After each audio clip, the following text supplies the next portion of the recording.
Now, today's hearing is the fourth in a series of hearings that the Select Committee on Government Oversight and the Select Committee on the California Correctional System have had over the course of 2 years and 2 administrations.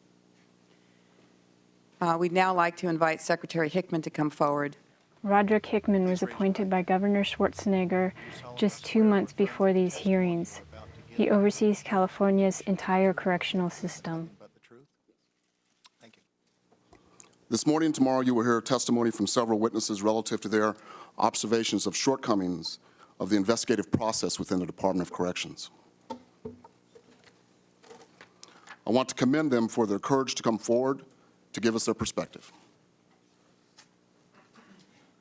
Thank you, Mr. O'Day.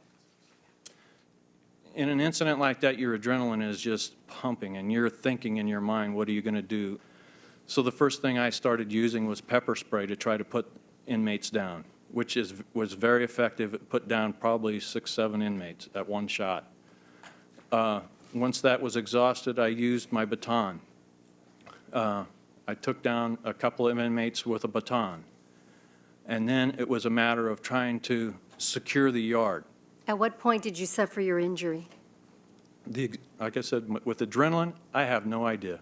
I sat down at the end of the day to write my report, and when I sat down and leaned back, my whole left side on my upper part of my body went numb.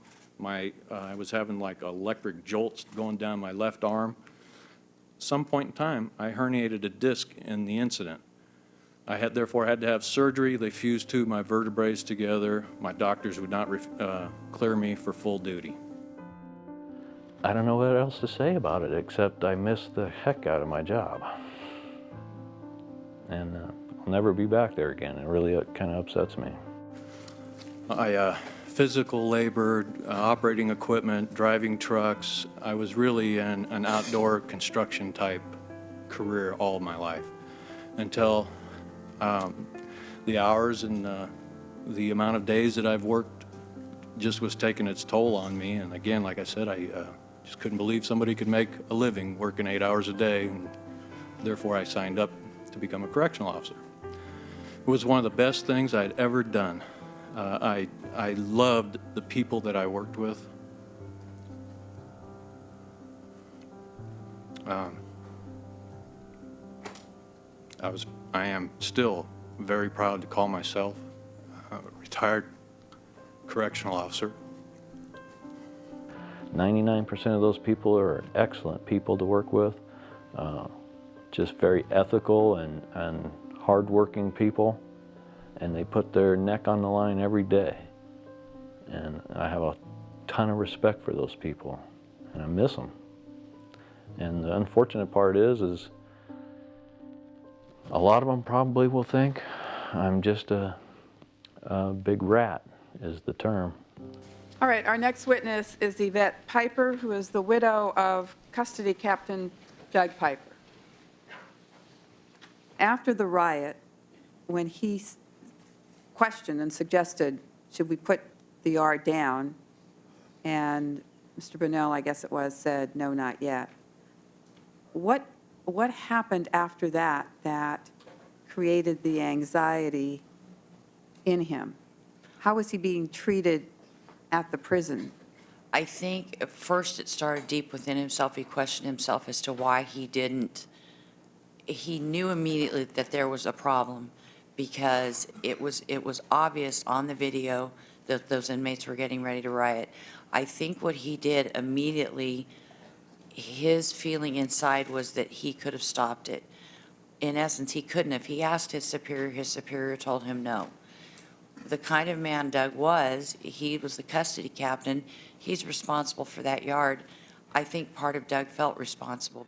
Piper was frantic in the video, which that's as much as I want to really say about it, was frantic in asking, you want me to put this yard down?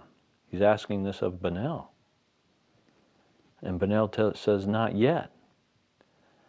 Well, it could have been stopped before they ever got, the 2 factions ever got close enough to actually start fighting. Now, the officer of the Inspector General wrote about his transfer that the job change ordered by the warden demonstrated poor judgment in that they were easily perceived by staff to have been motivated by a desire to cover up the events of April 8th. The job change ordered by the warden for Piper against his wishes, in addition, violated state personnel procedures. He was removed from that custody position's job because the custody captain has much more access to the information. He knows more. He just it can more easily obtain information regarding what happened in the riot, who was involved in the riot, who was in charge, who wasn't in charge, whereas a facility captain's not going to have that information accessible. It was his feeling immediately he was pulled out of custody captain, put into facility captain, so he would not have access to that information. And the purpose of that would be? A cover-up. This particular administrator owed a group of the Hispanics something, and he had it agreed with them that he'd let them out at a certain time so that they could get their revenge because of the last altercation between the Northerners and the Southerners. The one group needed to get back at the other group, and the only way that was going to happen was for them to all come out at once. And this particular administrator, who said not yet, he had an opportunity to stop it, but he couldn't stop it because he owed this one group their right to revenge, so he let it happen. With all that you have said, do you believe that this was a staged riot? You know, I'd heard about Bunnell's background. I started doing some research of my own. I pulled up Bunnell's SPB case on the State Personnel Board's website. It had the whole story, almost all of the story there. I was so shocked by what I read that I started looking up criminal cases and civil cases in regards to Bunnell and these issues. And the things that I read that they had evidence on were incredible.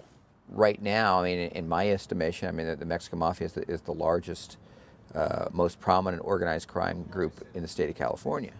Bunnell is a guy who was the chief deputy warden at Dual Vocational Institute. In the early 90s, some prison investigators were doing some investigations into drug dealing at the prison, and in the course of doing their investigation, they felt that they were being impeded by prison management and started tapping telephones that inmates were using.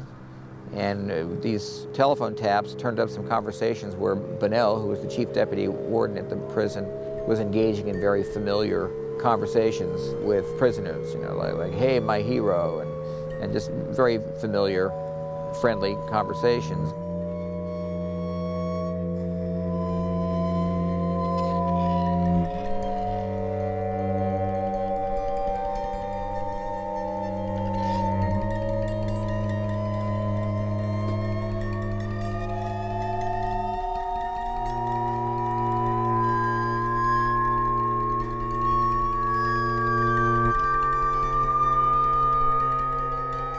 Criminal charges were filed against him, and those charges eventually were dismissed due to higher court rulings in regards to the tapes. It was ruled that they were not admissible, and when those tapes were ruled inadmissible, the criminal case fell apart. And once the criminal case fell apart, the Department of Corrections case was soon to follow and deteriorating, and he was able to get his job back. And so Bunnell, after years of fighting with the State Personnel Board, winds up reinstated as an associate warden at Folsom State Prison. But just the proximity of the staff people to the prisoners, sometimes people cross lines. Because of his history and because of other things that have arisen here lately, I think it's very possible that he allowed the Southern Hispanics to have revenge for an incident that happened earlier that year where the Northerners had attacked the Southerners. Senator Spiro? Thank you. Mr. Rimmer, is there an investigation of Mr. Bunnell?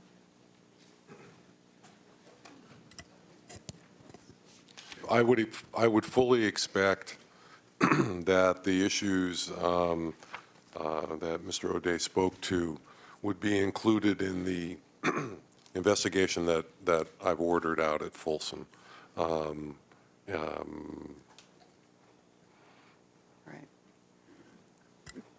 He actually was fired from the CDC and was reinstated on a technical procedural term, I guess. But it was pretty clear that he had a relationship. And then he was returned to that position, and then it appears that in the treatment of the prisoners at Folsom, those that he was alleged to have a relationship with were treated better than those, the gang that he did not have a relationship with. I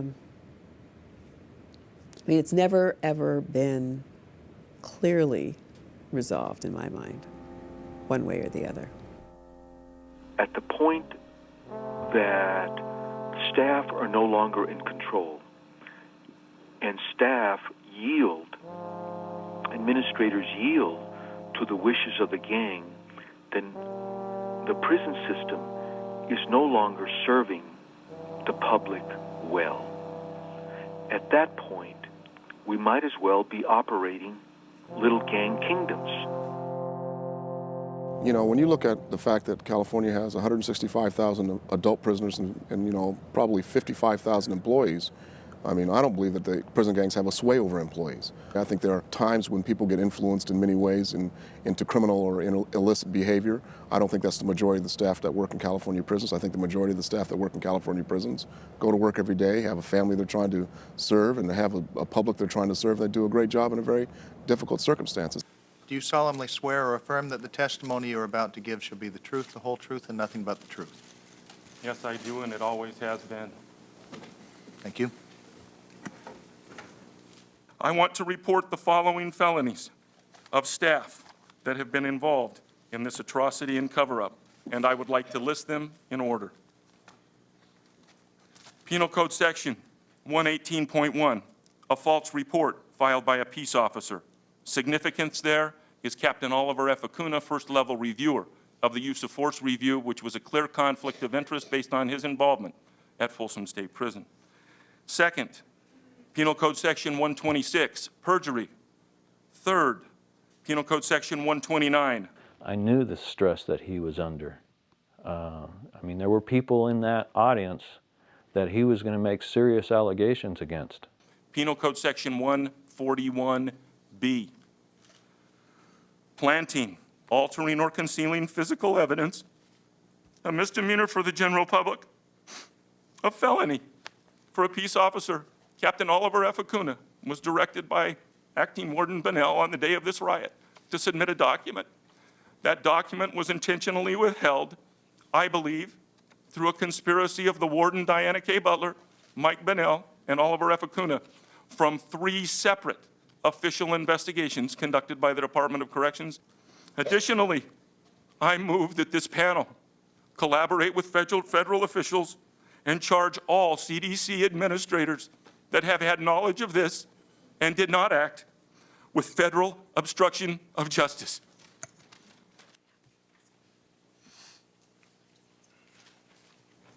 Did you request from the Department of Corrections for protection? Yes, I did, ma'am. And when did you make those requests? I made those requests after the news articles aired that quoted Michael Bunnell's association and involvement with the Mexican Mafia as a former chief deputy warden at Dual Vocational Institution.